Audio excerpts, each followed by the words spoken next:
NPC? It means non-playable character. Generally, this is a term that is used in video games, mostly where there are a bunch of other characters in the game rather than the role that you are playing, who will be doing just what they're asked to do and nothing more or less than that. So why I'm linking that NPC to the real life is that I've just seen a movie. I don't know how many of you have seen it. It's called Free Guy. It's a movie about a video game creator and something like that. So in the movie there is a video game. It's something like GTA 5 or something like that, where there are a bunch of NPCs, and something happens, and there is a hidden AI based code which will let NPCs think for themselves and act rather than just do what they're supposed to do. And it starts with one NPC where he thinks, and he realizes that this is a game, and he just don't go around and do what he was written to do, and rather he starts thinking for himself, and everything changes. That's the movie. So when I started looking at that, and when I finished the movie, and when I came out of it and I saw things going around in my real life, I figured a lot of us are NPCs. I would say at least 90-95%, and I am being one of the NPC right now, because I'm not doing what I want to do, and I don't know what I want to do. I'm just doing what I was asked and what I was shown to do. So that was the first shock of wave that hit me, and it's really depressing. What's interesting is that we do not wish to play a character who is not going to do anything else other than his regular work and daily schedule. Like basically you don't want to be an NPC, a main character of your video game. Your character should be able to be freely roaming and doing whatever you want to do, whatever you ask him to do. You feel like doing whatever you want. Like most of us go to GTA 5, crash some cars, roam around freely, do nothing. Just we'll let the freedom come in there. We choose a character which has freedom in a video game that we're playing.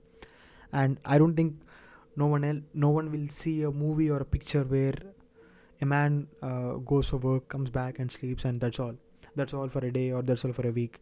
We want something to go out of the normal context and do something beyond. Only those things interest us. And whatever fiction, whatever fantasy, people are after that. Many people are after fantasy and fiction and these games. They seek freedom in things which they only experience. But when it comes to their own life, like when it comes to our own life, we are choosing very normal way. I mean, I'm not saying normal, opposite to freedom. We are very restrained, we are very contained within what was asked us to do, and what we have seen since the last years that we have lived on this planet. I don't know why I'm using such big words as planet. I don't generally speak long sentences in English, and when it comes to this podcast, it is a new thing for me, and it will take some time for me to get used to it. But anyway, what I was saying is that we want to see and experience things that are different and abnormal. But what we do in our life, when I say what we do, I'm mostly pointing out to the work that we do, the job that we do. When I say job, I am not saying something called 9 to 5 or something. What we do for the most part of our day, what we consider, what we can tell people that can define us, that's basically a job for me. Like a teacher or a police or a software engineer. It pricks me when I say software engineer, because I see I'm a software engineer, and I see people around me, and I see this entire universe or ocean of people trying to get jobs in software engineer and doing their jobs, trying to switch companies, get more salaries. It looks so unrealistic, and I don't see life in this profession at all. At least I might see life in something like maybe teacher. I don't know. I'm just saying that out. But I'm really sad to be in this profession where I see no life at all, and no one. I have not seen a software employee until now who really wants to do this and who really loves what he is doing. Rather, what I've seen around and within myself is that majorly this is the only source of income that we can get. I'll talk about myself. Why not? Yeah. So I am continuing doing this because this is the only way I can get money, and this is the only thing that I know to do. And my parents gonna kill me if I tell them that I'm gonna do something else. And this is what I was expected to do, and this is what is giving me a normal tag in the society and not attracting any unwanted attention or anything. So this is giving me a peace, is what I can say, but not actual peace, but yeah. So what I see in this profession of software engineering is that it's mostly unrealistic. I did not choose this to be my profession. I'm sure at least 99% of the people are same. I'm just guessing. So it's really sad that I'm doing this job, and I don't know how I'm gonna come out of this. So what I'm saying is that I see a lot of professions or a lot of people who define themselves with the job, but the job that they are doing most probably wouldn't have been chosen just because they love to do. Mostly it links to money, is what I'm thinking, or the only source through which they can do something, like pass the time. Yeah, I do consider that as a thing, because when we, like, let's say money is not a problem for someone and they have enough money to live for the rest of their life, but still they gotta do something. They can't just stand or sleep or watch TV or watch movies for the entire day throughout the years. So they have to do something. Then I don't know, maybe then we get to know what we really want to do in our life, or what we like to do. It's really surprising that people don't even give a thought about it. Like, let's say someone is a software engineer in a company and he's getting good enough salary for him and his parents and his family and so on and so forth. uh, Even though he knows that this is not what he likes to do, but he cares the least to even sit for an hour and think about what he really want to do, what gives me happiness or excitement, or gives me the high of doing something.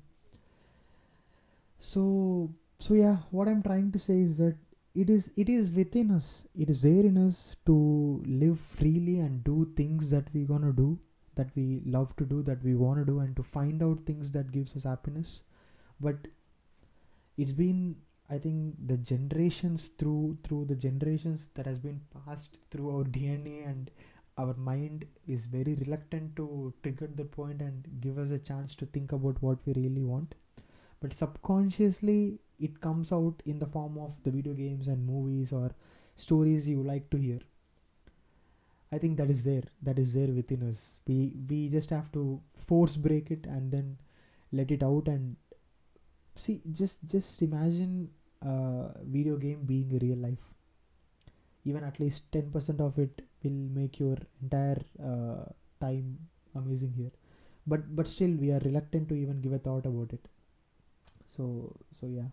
So once we realize that we are an NPC and we want to be a main character, in current situations of general middle class Indian guy, I'm gonna talk in that perspective right now. What stops us from being what we want to be? Let's say I don't want to do this job, to be very honest, like what I'm doing right now, and I want to quit and start doing something, or be just jobless for a year and figure out what I want to do.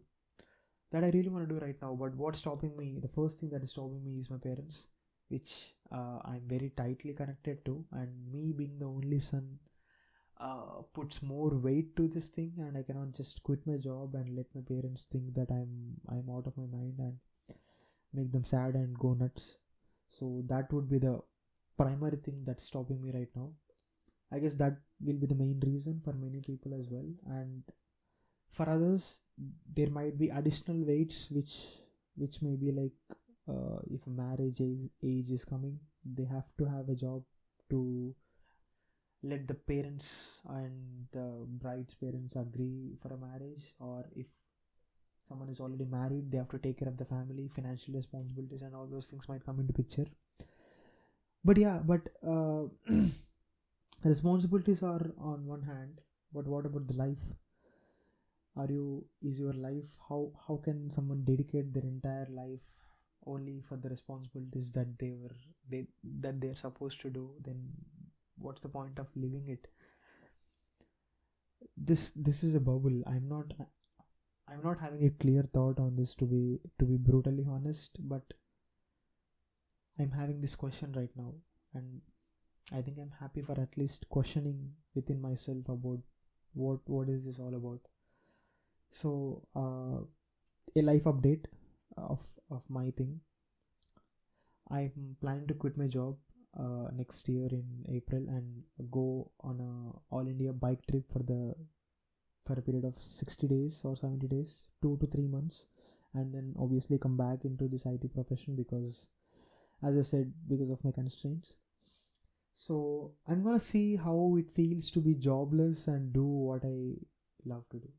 I realized in the last 1 year I've picked out a few things that I love to do, amongst which bike traveling is one of those, and I'm gonna do that in the next year when I'm jobless. I really want to see how it feels, what I go through, and also it's amazing. See, we think we are very simple creatures, but when we start exploring, doing new things, and when you start questioning deep within yourself and how you are like this and why are you like this, it is really really complex.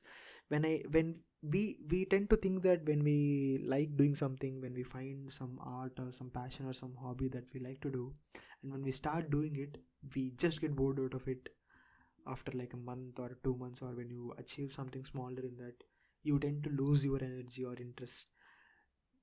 I'm like, what is going on? For example, I'm talking about running.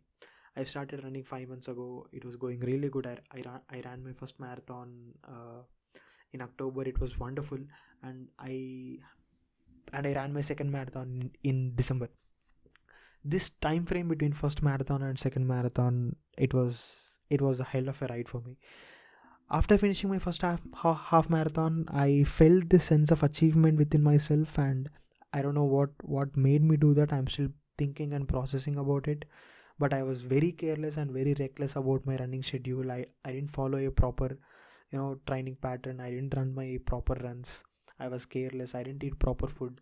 Nothing was proper, and in the end, I ended up running my second half marathon 15 minutes more than my first half marathon because of my cramps. So and now, after my second marathon, I didn't literally run for the last 20 days. So running was my top thing for the past 4 months now. It feels like I'm out of it. It's not giving me the high it was giving me anymore. What was that? What is happening here? So when I started, I'm still questioning about why I'm like this, why it's happening like this for me, and why I'm feeling like this. What I found out is that I'm I'm too much attracted to things that gives me instant pleasures, like masturbation, or like ordering food. Ordering food is obviously an instant pleasure for me. So I want things to happen quickly and give me the result, and I want to be happy instantly. So things that work in long term, maybe I'm not patient enough to have that run and let me enjoy the result of that. But right now I feel like I'm only after instant pleasures. I somehow have to get rid of it because I'm seeing it as a thing that is killing me. That is not right for me. I can feel it. So I have to come out of instant pleasures. That is what I'm trying to do right now. And maybe I'm thinking I'm not someone who is ready to go deep down into one thing. Rather, I would love to explore all the things on top level, do something significant in it, do something that I can remember it for and remember the experience of it, and then move on to next one. Maybe I'm thinking maybe this is something that will interest me, or this might just be a cover up for my laziness. How amazing is it? Once you start questioning yourself, you will stumble upon questions like this which will leave you, speechless, and you you will find out that you don't know yourself. When you look in mirror and when you see that, when you see yourself in the mirror, you start questioning, who are you? You are living inside, like, I've seen this quotation from JK, Jiddu Krishnamurti, saying, we spend years and years studying, learning things, but we rarely even sit for an hour or at least 10 minutes to think about us, to think about us and to think why we are like this. That struck me, like, that struck me very hard. So it's high time to learn about ourselves, and it's high time to not be an NPC, is what I'm saying. That's all. Post credits for this podcast. I don't know what I spoke. I think I did not structure it well. I don't know why I chose to speak in English this thing. I started with Telugu first, but then I removed it, and I started speaking in English. I don't know what led me to that. I didn't feel confident. I just said sentences with very big gaps and some stammer and repetitive sentences, no proper grammar, I guess. Even podcast, it's been so long I did this, and I had to, make my mind to do this hard. I don't know what's going on really. uh, Anyway, that's all.